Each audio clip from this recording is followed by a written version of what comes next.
following is a presentation of the Belly Up Sports Media Network. 1420 Sports Bar Podcast, for beer, sports talk, and a whole lot more. Join host Brent Radlinski as he bellies up to the bar and gets the conversations going that'll make you think you're sitting in your local watering. It's sports, beer, and shenanigans, so sit back, grab a few beers, and let's get in. The 1420 Sports Bar Podcast, for beer, sports talk, and a whole lot more. Tonight's show, as always, is brought to you by SeatGeek.com, the SeatGeek app. Use promo code 1420SEAT at SeatGeek.com today and save you $20 on your first purchase. Remember, we are part of the Belly Up Sports Network. Go to bellyupsports.com for all their great articles and other great podcasts as well. But tonight we are joined by no other friend of the show. I've been on his show a number of times. Nice. It's his premiere episode over here at the 1420 Sports Bar. Lou Gamelin from the Captain Lou Extravaganza over there on 12 ounce sports. Lou, first time in 2025. How you doing tonight, my friend? Oh, Brent, I'm doing fantastic. It's great to be talking sports with you. A little bit of everything as we kick off 2025. It's a great time to be a sports fan in the Detroit area. I saw a stat yesterday. The Red Wings got beat, but I think of all the Detroit teams and the Michigan college basketball teams were like 34-2 or something in the month of January. It's insane. It is. It's something you're not. You guys had a rough 1980s, but then in the 90s, all of a sudden it starts rolling a little bit. Michigan isn't nothing to laugh at anymore. It used to be kind of like, oh well, whatever, Michigan. Yeah, okay, whatever. Get to the dance. But the reason, like a few weeks back, a week and a half ago, we started talking baseball, and there was a great fall. We'll get to him in half a second. But before we get going here, I really want to give the old 1420 tip of the cap to Bob Ueker, who passed away today at the age of 90. And a lot of people don't know who Ueker was, and Mr. Baseball, and a great humorist. People know him from the movie Major League, obviously, but Ueker was so much more than that. I remember he was a Mr. Belvedere, for crying out loud, a lot of years ago. But even like he was in the locker room with the Brewers this year when they won the division and everything else. Give us your thoughts on the late, but obviously always great Bob Ueker. Well, Bob was one of the guys that I looked up to back when I was a kid. I aspired to be a play-by-play guy in the major league, or in baseball or football, whatever. And I was lucky enough living in Upper Michigan. I was a Tigers fan, but for the majority of the year, we would get the Brewers games on the radio. So I had Ernie Harwell and I had Bob Ueker. I mean, it didn't get much better than that for me. So he brings back a lot of good memories. I can still remember when they beat the Tigers in 81, I believe it was, to clinch the strike shortened season, the second half. Yeah. And I think he was still drunk on the final game of that weekend, and he admitted it. Just a class act. Like you said, the humor, the one-liners, kind of like Yogi Berra. I mean, the one that always comes to mind to me is when they asked him how he caught a knuckleball. He said he waited till it stopped rolling and then he picked it up. It's unfortunate that we lost a baseball giant and a personality that'll never be matched. And a lot of great memories again in the 70s, listening to him in the 80s. He's going to be missed. That's for sure. And that's the one thing. We'll get to the tweet you responded to a few weeks back in a second here. But you just the voice of baseball. Like I a little old school here, but the game is the games happen. But the guys who can tell a story behind the game, and a good broadcaster is they're not hard to find. But like the baseball is such a poetic game because you have to tell a story behind the game, because you can just say, yeah, John got a hit, and then what? And there's so much more to it than just that. And Ueker had one of those ways. And the best thing about Ueker, I thought, the way even today he passed away, like even last season, he would always find a way to poke fun of himself. And the thing that's funny about that I found funny, the guy played in the big leagues. Like, it's not like he was a cupcake or a hack by any means, but to be able to poke fun at yourself on a daily basis. I mean, you're not going to find many guys like that, because now with how athletes are today going into broadcasting, and I don't want to just, I'll throw a name out there, like Alex Rodriguez. He wouldn't be able to poke fun of himself the No. way Ueker did, the way Ueker did, and I don't think we'll ever hear another guy quite like that again. Well, Brent, and one of the things that I think of is he brings credibility. He brought credibility to the broadcast because he did his homework too. I look at some of the guys that have worked Tigers games, where I'm from, that are color guys that just would show up at the booth and not do their homework. Or even like now you got guys like Tony Romo who just shows up and doesn't do any homework. Yeah. He brought credibility to the broadcast. He talked to the players. You knew about their families, and he was self-deprecating. I get that, but it was something that you look forward to listening to at night, and again, nostalgia. It just he was baseball, Mr. Baseball. He lived it, and it just again, he just brought credibility that you just don't see with a lot of these guys now. Like, yeah, it was quite funny though. This is, I was at a sponsor's place yesterday where we often some sponsor for the Bulls, and it was this guy, and he said, "How do you become a broadcaster for the Bulls?" I said, "Well, we have a few guys who do it, and throughout the summer, and if somebody can't show up," I pointed to myself. I said, "I ended up doing it, but I've been listening to baseball for a long time." And this sponsor, he said, "Well, I think I could do it." And I said, "Oh, okay, sure." And I said, "Like, who are you going to be with?" He goes, "Well, my brother." I said, "Well," I said, "What's your plan?" Like, you can't just say I can do it, because it's easy to say. Like I said earlier, John got a hit. Then what? Yeah. Like, what? There's more to it. Like, and you do live broadcasting for college hockey and everything else, and there's a lot more to it than just saying some stats and here's and there's, isn't there?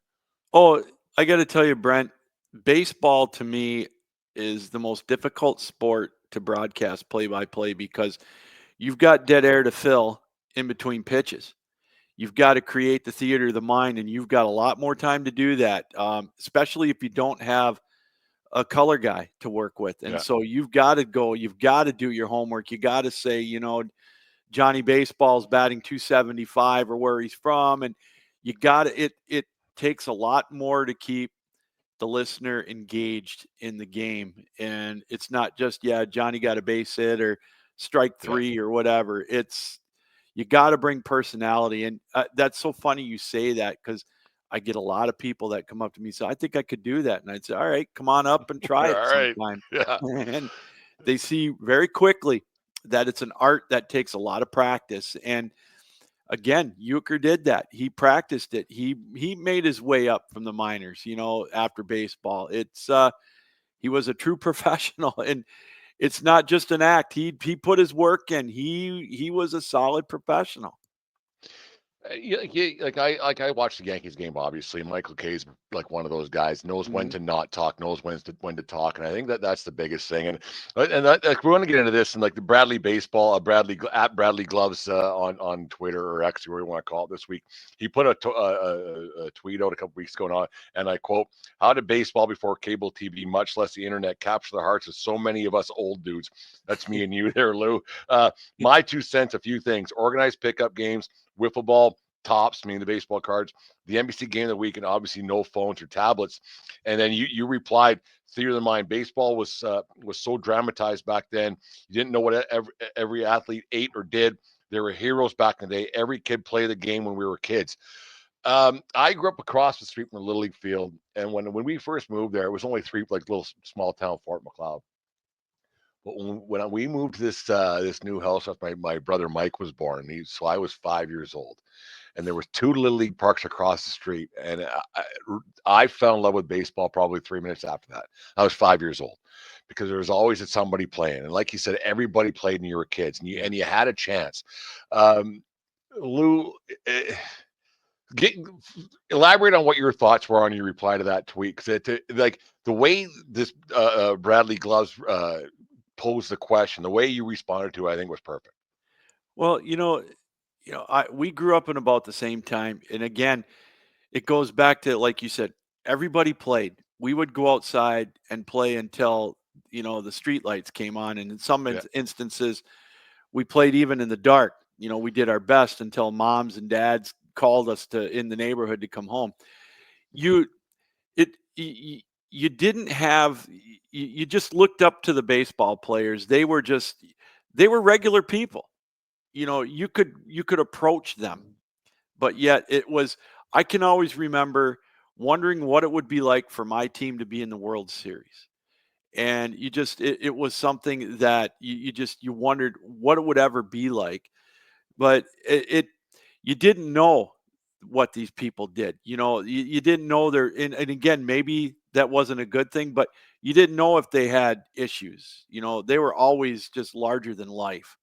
And as a child, you dreamed of it. It was a dream, and you got to play the game all the time. And you didn't have access to it every game on TV every night. I think I've told you this before. In March, I think it was March or April, the Detroit Free Press would print out a full page ad of the whole schedule for all the major league teams. And so I would pin it in my bedroom on the wall so I could plan out when I could stay up late, who I could listen to on the West Coast. That was what I went to sleep to every night. Be it the Tigers, I could pick up St. Louis, Jack Buck. I could pick up Bob Ueker. I could pick up Harry Carey, Joe Nuxhall out of Cincinnati. I mean, those were the guys I listened to. And it was theatrical to me. It was cinema. And I used to sit at night outside in the stars. My parents would let me sit out in the backyard listening to the radio, until 11, 12 o'clock at night, because they knew where I was at. And I think that's lost now. That imagination of wondering what it would be like to be in the big leagues, that's lost, because that, to me, the innocence of the game is gone. And I don't know if it's because of the big money, television, social media, the negativity that's brought to all professional sports, but especially baseball. And that's the big thing to me. Like for me, Lou, like I remember when we go across the street in the Little League Park there, and there was only 4 or 5 or 6 of us, whatever it was. So you Yeah. wouldn't play on the field. You go in the outfield and you have 2 bases instead of 3, whatever it was. And I want to be Oral Hershiser, I want to be Kirk Gibson, or I want to be, and so you would argue about who you're going to be first. Okay, then you'd pick teams, and there was always some kids in the neighborhood who maybe weren't as skilled, but they played. Yeah. There was always kids around that didn't play as much, and so there was a good kid, a bad kid, but like you said in your retweet there, that everybody played, and it was there was no travel teams. You played for your community, and you played for this, and there was no dreams of $1 million contracts, because we didn't know, we didn't know that these guys were making whatever they were making. Okay, like you and I are both old enough to there was guys only making 70 grand a year, right? Oh, yeah. Or if that, right? And it's just how different it is now. And then so now you have, well, why not? Why not? Like now you have kids who may not be as skilled, may not be as good, may not have the financial wherewithal, who don't get included in those games of scrub at the lot across the road, who may not be playing because they're just not as good, so they don't have the opportunities to play anymore.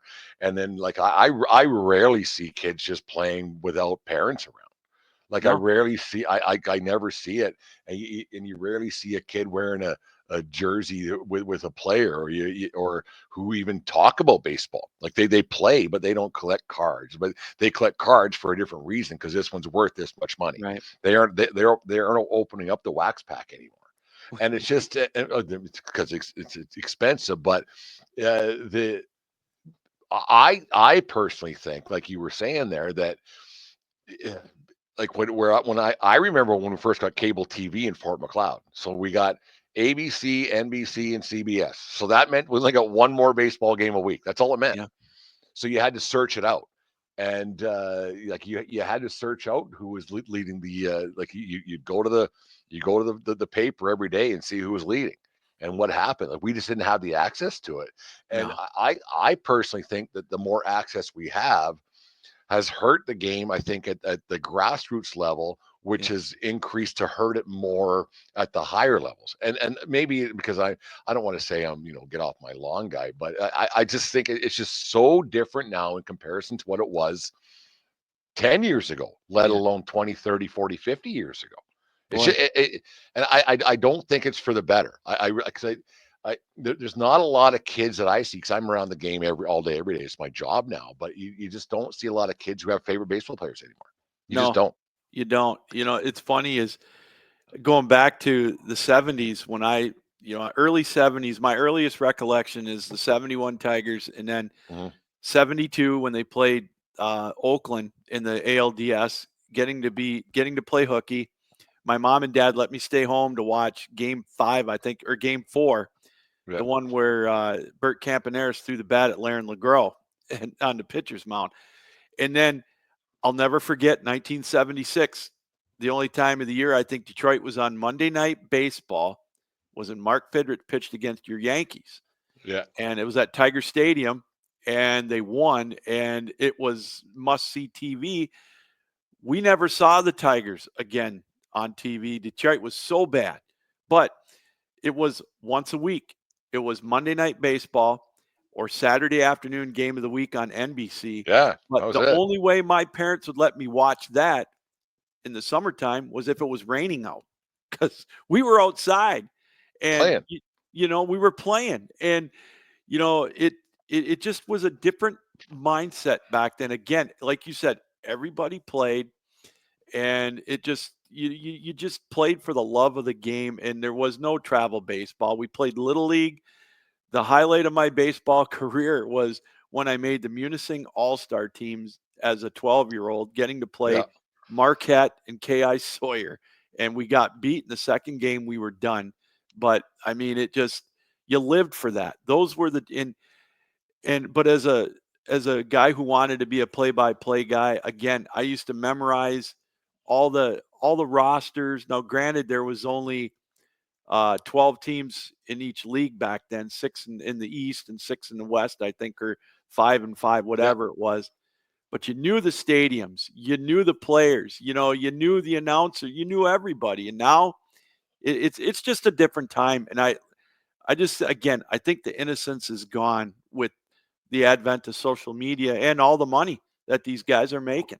Well, that's just it. I mean, if somebody offered you or I $22 million to do whatever we're doing, we'd say, yeah. So you can't blame the athletes. You can't blame it because it's just the way it is. I'm glad you brought up your little league experience, because I get in arguments all the time at the office about baseball and about how these travel teams. The elite kids should only play with elite kids. And I said, I don't think that's true, because only 1% of the elite kids make it anyways. Right. So I said, where I grew up in my little town there, the year that we beat, because I live in Lethbridge now, half an hour down the road, but our little team that could, we finally beat Lethbridge. And it was just a bunch of kids. So we had, like in McLeod there, we had a league with just enough kids in our town. Right.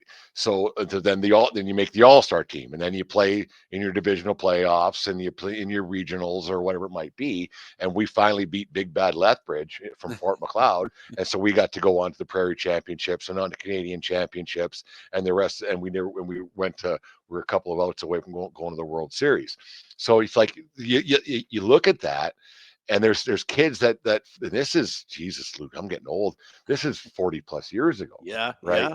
So you still see those guys, or you see those parents that are still alive today, and you can still look back and you smile about that. And I don't think that now with these travel teams where they just make these teams up, and if Billy's parents has enough money, and then on, they make these teams, and they go to these tournaments, don't mean anything. And so like the romanticism of baseball is gone because of that. Yeah. And whereas you and I, if you made an all-star team, then you got to play a little bit longer. Then you had to win to play a little bit longer from there. Otherwise, it was just over. So I think that actually it kind of taught you that, you know what, like you have to win to succeed, and that's in life in general. You have to do your job properly. You have to do this to succeed. You can't just buy your way onto something and then, well, now I have another team to play for. That doesn't matter. Whereas like when you and I played, and man, this is a good conversation, but I'm just like, it's just so different. And I don't think now is better. I really don't, because now a lot of kids play on these travel teams. They don't know who their teammate is tomorrow, No. because they'll go play somewhere else. Whereas these kids, like, yeah, like I'll see you at school tomorrow morning. We'll talk about it and how Yeah. great that was. And then in the summertime, when you went back to school in September, you remembered how great it was that summer. So you made more friends that way. It's just, yeah, it's too bad. And I'm glad you brought up the old baseball stadiums and stuff. Like I was fortunate to go to the old Tiger Stadium back in the '87, I think it was '87 or '88. So we got to go there and been to Wrigley and other places I got to go to. And now you have all these corporate megaplexes that are just different, right? It's just, and so baseball just lost it because of the almighty dollar. And it's just, you can't blame people for making money, but it just takes away from the whole thing. It's just really, and we'll get off this half a second, but I just find it so odd that it's like my generation, a few people years younger than me, that lost that romanticism. How? And I don't get it. Like it's odd. Like it's not like a light switched off one day was the internet until baseball romanticism just went away. You Like know, it's odd to me.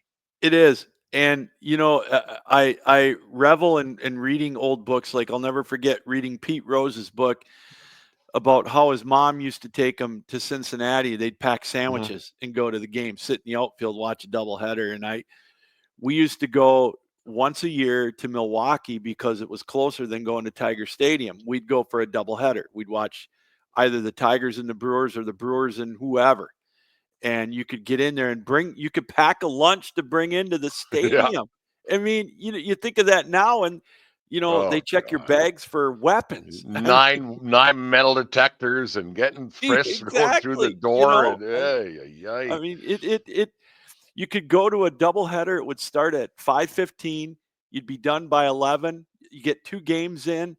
Now it's a day-night doubleheader where they make everybody leave, and you got to pay to get in again. And I mean, we could go on and on and on about that. It's just you hit it on the head. The romance of the game, I think, is gone, and it's unfortunate because I told my son about those stories, and I tried to get him, kind of relive it a Yeah. little bit with him, but it's just not the same. Their attention span to the game isn't like it used to be when you can watch it on TV, and it's quite frankly more boring than in person. But that's why, you know, when baseball season will start back up, the one good thing about Sirius XM is I can listen to any game I Hook up want the game to. radio. I don't even turn the TV on. I fall asleep to it on the radio like I used to do when I was a kid, and I love it. No, it's quite great. I was glad you brought up your son, because like I was actually, there was one kid guy who's not a kid anymore. He played for the Bulls last summer. He's done now. He graduated and he's done his college career. So he's working for the Bulls now. And he brought up, did you see the Greg Maddux? It was on Netflix or whatever, or Major League Baseball Network. I said, "Oh yeah." I said, "I lived that, man. Like I was watching that. Like I was in my prime years watching Oh, that stuff." And I said, like you look at a guy like built like a dairy farmer or whatever you want to call it. Who cares? But and this guy was striking guys out left and right, mastering the game. He didn't throw 92. He did barely yeah, threw 88. I said that's when baseball is baseball, man. yeah, I said like it's just like everybody can throw 105 miles an hour now, and on it goes. That's when it was mastery, because there was with Maddox, for me, like that was every man. Like, yeah, I could yeah, probably do that. Like, I mean, not me personally, but people are like, oh, it was more relatable, right? And that's the yeah, thing, it was more relatable. Like nobody cared what exit velocity and all these stats, and like either it's a hit or it's not. Like it's just eye test and everything else is just so different. And it's do you think it can ever go back to, I mean, there's a couple of guys I talked to around the podcast world. There's one kid, Eric Katz. He's a baseball purist. Like this kid, hmm like holy smokes, like Jesus, like wow, he knows a lot of old stuff. Do you think it can ever go back? I don't see it. I just don't see it because the game is starting to price itself out of reality for folks like us who, Yeah. even going to a baseball game, it's a few $100s if you want to take your family to it, with Hmm. parking, with food, with tickets, the whole bit. And the game itself, You know, it with analytics, strikeouts are acceptable. You and I have talked about this a million times. If you struck out 150 times in the regular season, you were in the minors. You were down. You didn't, Lou. You didn't get to the minors. No. And now, Okay, you like you didn't get to the minors. If you weren't hitting 3 whatever in yeah, college and blah, you weren't getting to the minors. you know, if you batted 230, it didn't matter if you had a gold glove. You were in the minor. You were in double A. Yeah. You were in Toledo or Evansville, wherever it was for the Tigers. You didn't do it. And now you can strike out 200 times as long as you can hit 30 home runs. And, now some of these guys hit 30 home runs with 58 RBIs. They're not even doubling their home run output. No one's on base. The small ball is coming back a little bit, but it'll never be like it used to be where, you'd have guys steal 80 to 90 bases, go from first to third. You know what I mean? It's that's an art that'll never come back, in my opinion. It won't. It's funny because last year the Bulls we lost in the playoffs on a squeeze play in the bottom of the Wow. 13th, and you go, Jesus. And I said, like, after, like, hindsight's 2020. It's quite funny because I don't get involved in the on field stuff. I chime in, but they ignore me. Yeah. Whatever. But and I said I would have put the guy on, load the bases up, and hope for double play. That's what I would have done. Yeah. I said just the simple little things, and like, don't overthink it. Don't hope for a strikeout because Amen. eventually Oh my God. it doesn't happen, right? You gotta, and if you get a ground ball, because there's a better chance the guy's going to hit a ground ball than a home run, right? So just and let the law of averages work, and it's funny. So maybe I'll take over the on the field stuff too. No, I'm not doing that. No, it's different. It's odd. It doesn't make sense, and like, the kids just don't watch it. And I think because I personally think, like, you look back, like you were saying earlier, that if you had, because it was only on once a week, Yeah. you would watch once a week. Yeah. Now it's always on. I'll catch the game tomorrow. I'll catch the game tomorrow. And before you know it, you're at 162, didn't watch a game. Yeah. So maybe just over infiltrated, I guess. I don't know. It's just, yeah. There's a few kids that like it, but most, like, even in the team that I'm with, the most of them don't. They watch, but they're not invested. Like, Mhm. it's weird. It's just really, really strange. It's like Yeah. how it goes from one generation to the next. It just doesn't. Yeah. Anyways, it's odd. But let's move off of this, Luke. That was great. I just wanted to pull your ear on that. Like, maybe I Yeah. thought I was the weird one, but no, it's just, maybe we're both the weird ones. Who knows? But you got Detroit Red Wings jersey out behind you there with McCarty and Konstantinov and the like. But the thing, the Detroit Red Wings got off to a shaky start, and people were starting to, and I found this quite odd that the city of Detroit and Red Wings fans right across Red Wings Nation were starting to call for Steve Yzerman's head, which you never would have thought 15, 20 years ago. Man, that guy can walk across Lake Michigan, no one to think anything differently. People were like, the Yzer plan isn't working. This is not going to happen. Fired the head coach. Bring in Todd McClellan, who's been all around everywhere in the National Hockey League, and all of a sudden the old coaches push happened, because it happens no matter what. National Hockey League guy comes in, win a couple 3 in a row, and all is forgotten. But here's the thing: they won 6, 7 in a row, and had a rough one the night in San Jose. But this team is slated, right? They are in a playoff hunt in the East Division, Eastern Conference. Story that, you know what, anything could happen. There's the elites, and then there's some that could just squeeze into playoffs, and who knows? What's your thoughts on the was the firing justified? Is Yzerman job secure and everything else? What's your thoughts on Red Wings so far this year, Lou? I think Yzerman's job is secure. I think there's something had to be done from the people that I've talked to. I keep in contact with a couple of the writers with the Athletic for the Red Wings, and Lalone lost the locker room, and it all came to a head right before Christmas, and Yzerman waited till the day after to fire him, and something had to be done. I mean, they were going through the motions. They were underperforming, and he came in. He's just a different style. And, he lit a fire under their behinds. The famous saying, just play effing hockey. That's on T-shirts and coffee mugs throughout the state of Michigan right now when he said that. with that first practice after they played Toronto and got shelled on McClellan's first game. He's holding people accountable, but Brent, it's all going to come down to our Achilles heel. We talked about it for a second before we started tonight. Is the goaltending is going to be an issue. Cam Talbot's a decent goalie, but to me, he's not a Stanley Cup goalie. And they've got Alex Lyons hurt again. They had Ville Husso the other night because they needed to give Talbot a break, and he got shelled. I think that eventually they're going to have to bring up Sebastian Cossa from Grand Rapids. I think he's a good talent. The one to keep an eye on that I've watched in college that he just won the juniors for the Americans is Augustine. Trey Augustine Yeah. from I've been Michigan hearing, State. whatever. Yeah, yeah. He's good. I mean, he's from my arch rival because of me being a Michigan guy. He plays for State, but he's a stone wall. But I saw a stat, though, you saw some of these other teams that made coaching changes and they got hot, then they've leveled off.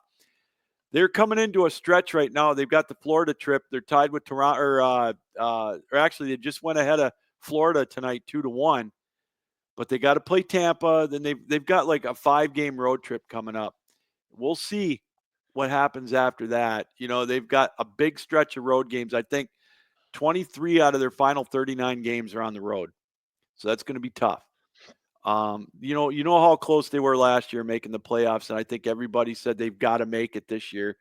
And they started off so slowly that I don't know if Lalonde was afraid to play the younger kids, but it's going to be fun to see what, if anything, they do at the trade deadline if they're close. They're just so close to making the playoffs. I don't think they're nearly at that Stanley Cup level, to play for a cup yet. But it's like I said last year, I think you and I talked about it. Just get into the playoffs and get a taste for it. Even if you get swept or win just one game, you get that taste of what it's like to play in the postseason for some of these guys that haven't done it. Yeah, I think that's important for a team that's growing a little bit and made a coaching change. I think it's very important to just make the playoffs. Yeah. Because if you finish 18th in the league and miss the playoffs and get the 18th pick overall, what are you doing? Yeah. What are you nothing? Like there's a lot more to be said for making the playoffs and gaining some experience, like you said, than getting another kid out of junior that's the same kid that you're going to get anyways. That you're all you're doing is drafting the same kid who did the same thing to get you the same place, who needs 2 more years in Grand Rapids or whatever it might be. So what are you doing? So Right. And I'm not saying sell the farm or go out and make a trade or whatever it might be, but I think it'd be Eisman's best interest personally to improve his team somehow, some way with go get a good second liner somewhere and say, I okay, agree. let's do something, like, because there's nothing worse than mediocrity, because mediocrity breeds mediocrity, and before you know what, you're 10 years down the road and all the guys you signed to $8 million a year are already gone. Yeah. So you might as well try to do something, because if you don't do something this year, then when? Like, what are you doing this year? And then so it's harder to get free agents next year, and it goes, and it's just it's odd to me. Like there must have been a reason why Patrick Kane signed there. He must have seen something different, because Kane's no slouch. He's a Hall of Famer. He's going somewhere. All on and on it goes. If he was just going to play his career and pad his stats and right off the sunset, he just went to hometown Buffalo. So he must have seen something with Detroit, saying, you know what, we might have some fun here and see what can happen. Like, and I just find it odd that Eisman and Kane would have came to a deal and not been better. Like, it just seems like and goaltending always helps. Like I've always said, you show me a good goalie, I'll show you a good coach. Yeah. Well, it's one of those things. And they've signed some good foreign talent, and they're building it up, but sooner or later they got to let the kids play. You got to let's see what they got. If you're going to, like you said, if they're going to stick where they're 17th, 18th or whatever, just on the outside looking in, knocking on the door, you got to see what you got. And I think that was one of the things that Lalonde didn't want to do now, was his hand being tied by Yzerman or Draper or whoever. I don't know. But getting back to the change, they had to do it. I mean, some of the veterans were tuning them out. Mo Sider was tuning Rasmussen.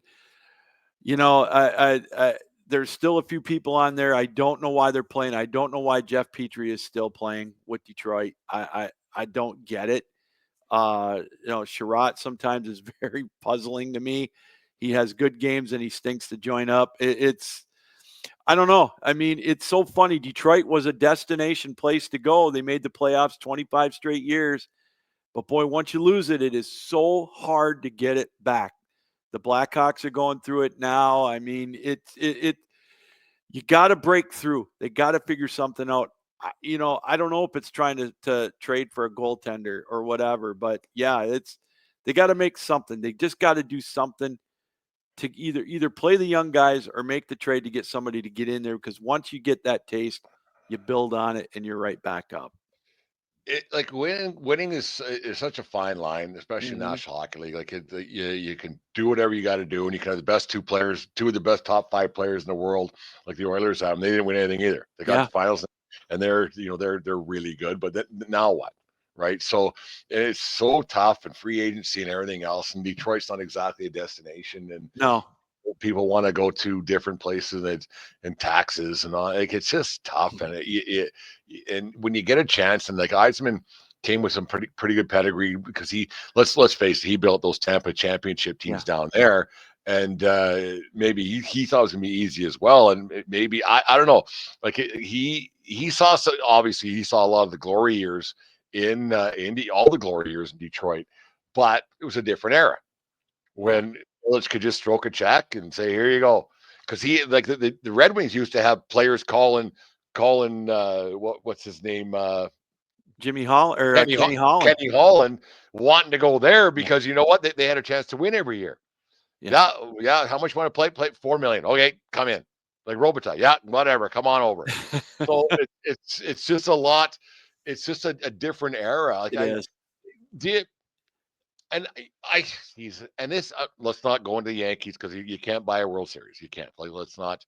But the top 4 teams that spent money were the top final 4 teams Yeah. in the playoffs this year. But uh like, I've asked this to a number of guests lately.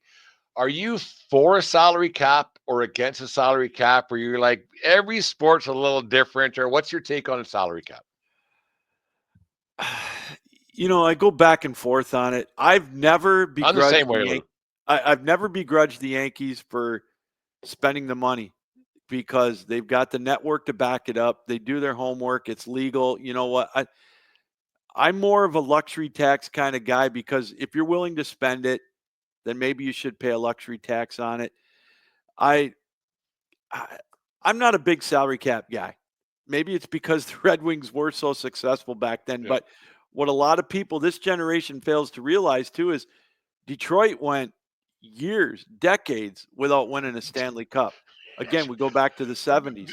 The They old were 70s, horrible. 80s, the old Norris division. There wasn't many Stanley Yeah. Cups coming out of there. Like, And oh and boy. and they used to have to give away cars in the early 80s to get people to go to the games. They were so bad. Yeah. And My and cousin then played for the they Leafs back in the 80s. I remember the old Norris division. Oh Holy God, cow. yes. I mean, we would when they did the playoff format where you played the first 2 rounds in your own division, Detroit would win it a couple of years, then they'd go up against the Oilers and they'd Yeah. get spanked in the conference finals every Yeah. year. It wouldn't even go 4 games. They were done in 3. Like, yeah, we're done. We're good. I remember in '88 they won the first game Yeah. in that series. And it was such a carbon copy of when they played the Canadiens in the 70s, the greatest Montreal team of all time, and Detroit beat them in the first game. And then I think they got outscored by 15 goals in the next 4 games or something like that, 16 goals. Scotty Bowman just put the foot down back then. So yeah, that's enough of that. Yeah, but I I think if you can build within your system and then you get it to free agents, I don't think there should be a cap. And you're a Yankee guy. You can buy anybody you want, but you still got to have some homegrown talent and develop it. Yeah. And I think that's what you guys do. And I don't know. I mean, you shouldn't be penalized if you're smart enough to play by the rules and win. It's just I personally like it that my team's ownership group gives the team a chance to win every year. They are not that expects them to win every year. Whether they get the right guy, spend right, that's neither here nor there. But they give them a chance, right? Let And me ask you a question. Are your Yankees losing money? no, Okay. You got to spend it to make it. And it's they're business. making money, they're spending it, they're making it, they're getting to the World Series, they're getting to the playoffs. You know, that's a blueprint Like for any kind of you success think in what my book. a playoff game must make for an NFL team, a home playoff game. Oh, It's got to be obscene. oh, Like the amount of money that like when the Oilers go to Game 7 of the Stanley Cup Finals last year, so they had 2, 6, whatever, 9 more home games. What that must have brought in. ah, So when these owners and these mm, guys when these guys cry poor, I'm oh, like you're an idiot. oh I my say you're God. an idiot because you know what? If you make the playoffs, one more game's another how many $1 million in your pocket? Because you aren't paying the players at this point. Right. Right? The players are already off their contracts. They're just playing Yeah. for they might get some playoff bonuses here and there, and I think that Yeah. comes league's pocket. But like, if like I like the salary cap to an extent because it does hold some owners at bay. Because Yeah. the only reason why there is a cap is because owners are stupid and they'll just keep spending and spending and spending and spending and spending. And then the teams that don't have the wherewithal, but which they do, wouldn't have a hope in hell. But on the other hand, Major League Baseball season starting in about 2.5, 3 months from now, whatever we're recording here, you can name 25 teams that aren't winning the World Series. So what are we doing? You know, Yeah, you mentioned the playoffs. I mean, look at this weekend in the NFL. The average ticket price for the Lions game Saturday night at Ford Field is $990. That's insane. So you can't tell me they're not making any money. they're doing And all right. yeah, I mean, I mean, obviously the upper deck seats. I think the cheapest seat right now is right around 500, 5 or 600. And so you couple Go that to with 12-ounce sports and get yourself some tickets. There you go with those things. Yeah. Uh, No. yeah, you Yeah. can. You can. We've Yeah. got tickets available for all the games. And it's so funny because we were looking at it last week to go to these bowl games, the playoff games. You could get in for $80. And Yeah. but the get the owners can if the owners can cry poverty all they want and their noses are growing. No way. They're fine. No way. They're They're fine. making all kinds of money. No doubt about it. All of them. Like, and Yeah. it's actually a crime the way that they're allowed to do business, like the Oakland situation and everything else. Oh They're all my making gosh. how Yeah. much money?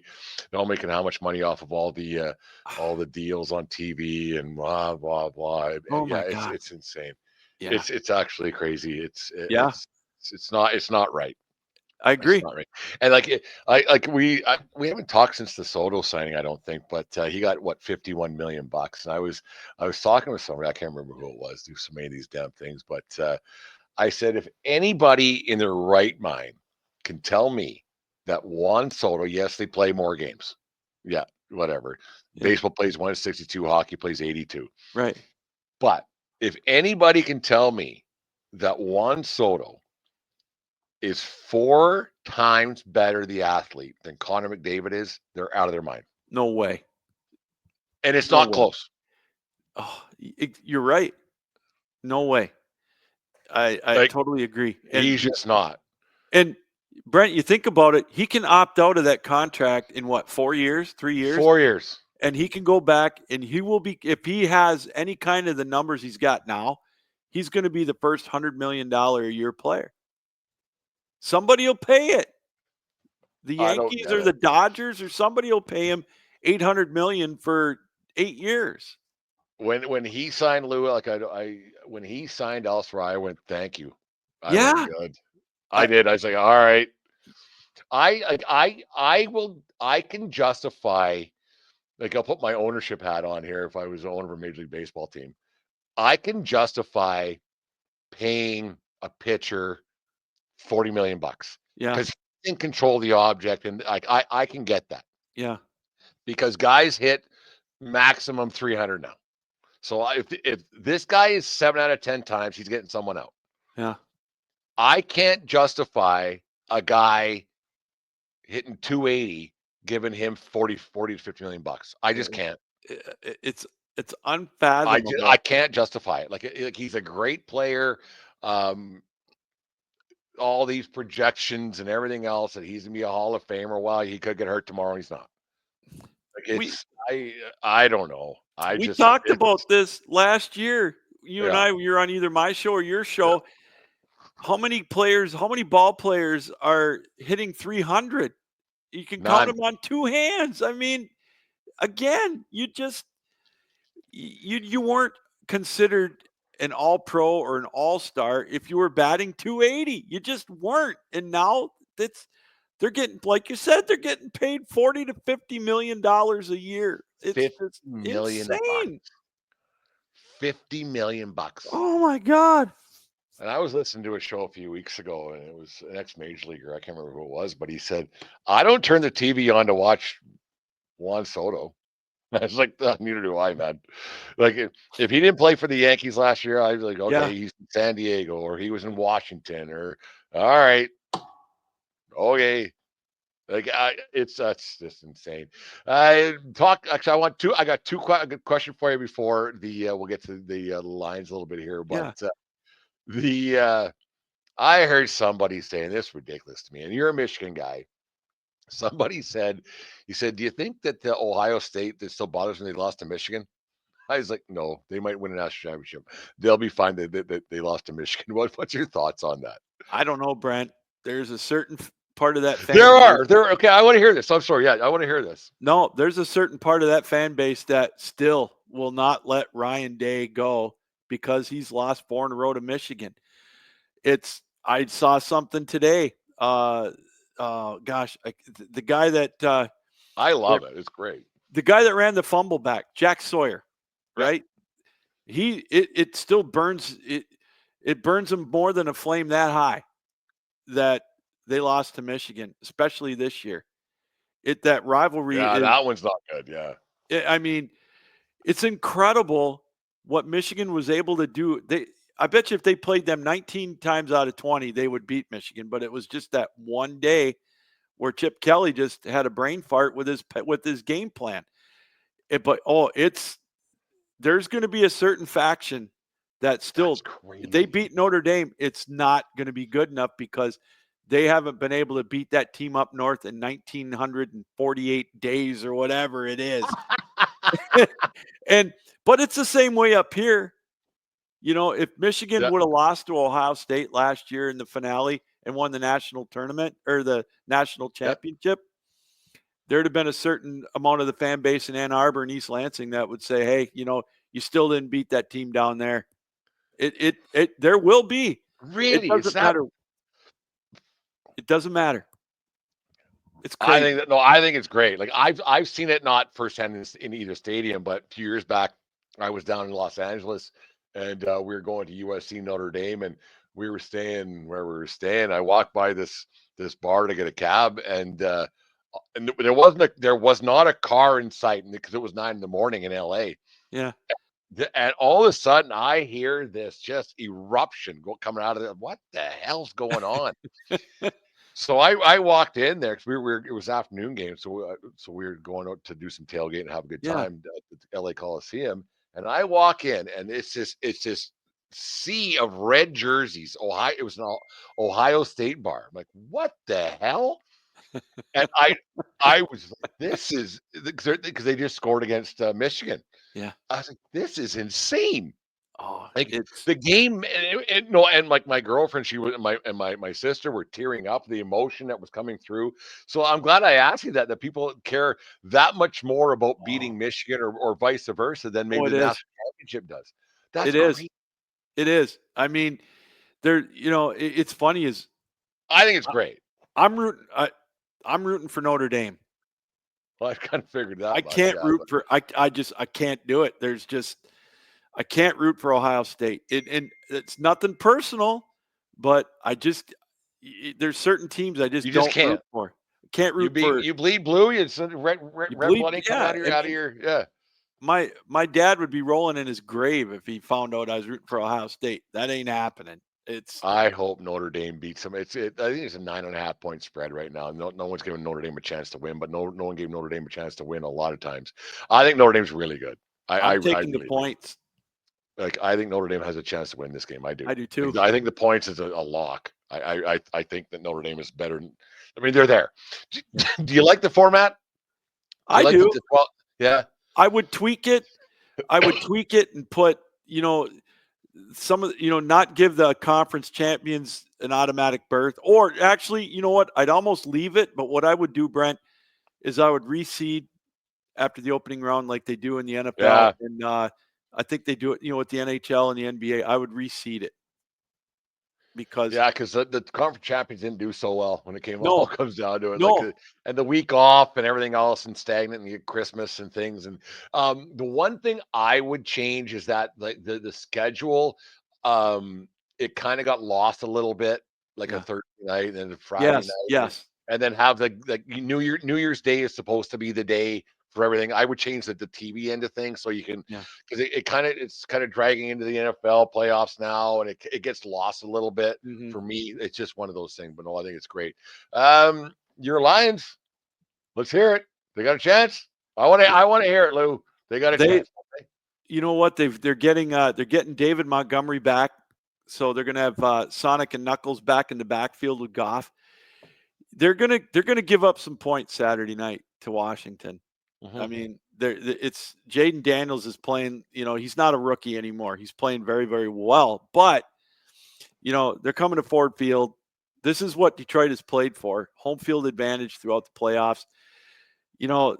I was not surprised they beat Minnesota in that game because if you did your homework and looking at what Sam Darnold did, he is not a second half quarterback, and if you put any kind of heat on him, which other teams did inexplicably, Yeah. you could get him rattled, and it came through. Now, I think that they're banged up. I get it, but everybody's banged up right now, and I think that they're going to be able to make a couple of stops on Daniels. They're going to Washington. He's their running game right now, and Yeah. I think as long as they contain him, they force him into making a few mistakes. I think they can outscore him because right now Detroit's offense is just running on all cylinders. I mean, you've got Amon-Ra St. Brown, you got Sam Laporta, you got Jamison Williams, you've got Jahmyr Gibbs, who is proving everybody wrong that called Detroit a bunch of knuckleheads when they drafted him first, a few years ago with that 12th Yeah. pick of the draft. It's an exciting time to be a Lions fan. Last year was incredible, but this is the year. I think, though, Brent. I think this is the year they have to do it because Aaron Glenn and Ben Johnson are going to get head coaching gigs after the year's over. And you look at Philadelphia after they won the Super Bowl. They lost their assistant coaches, and it's taken a while for them to get back. But I think the Lions are going to win. I think I picked it 34-27. 9.5 points is a lot, just like That's that a Notre Dame lot. game. That's a lot of points to give up. I think it's going to be a high-scoring game. I think, it's going to be 34-17, 34-24. I mean, 34-27, 34-24 game. Yeah. Lions are going to win.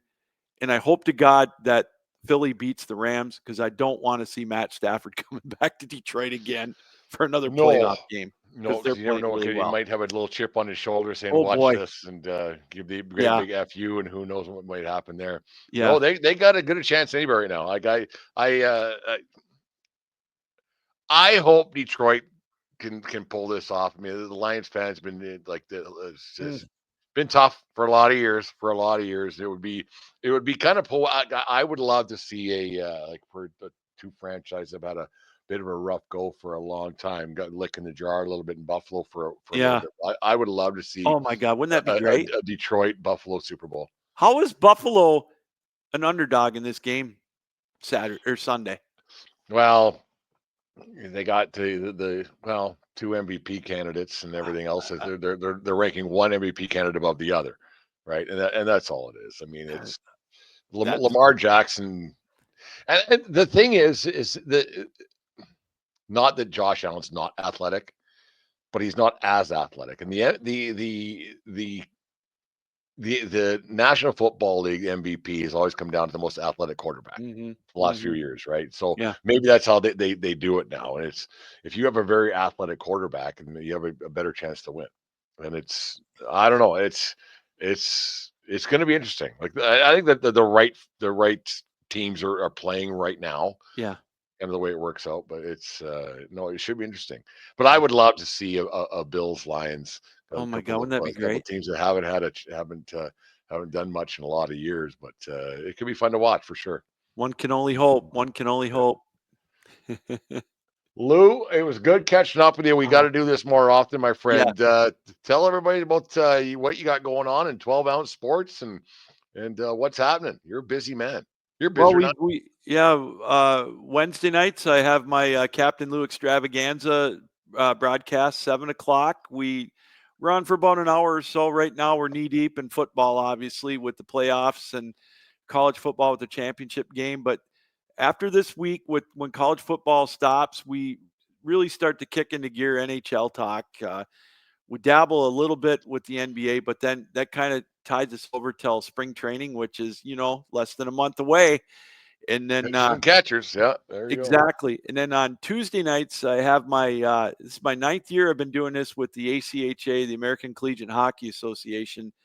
I do the ACHA Power Play. It's again another hour-long show, hour to hour and a half. We get coaches and players on for interviews. And Brent, I don't know if you know this, they've sent teams every year. They're over in Italy right now, playing in what's called the World University Games against other countries around the world, Yeah, collegiate level players. And they played yesterday. They beat Slovakia in a shootout, so they're undefeated in their pool play.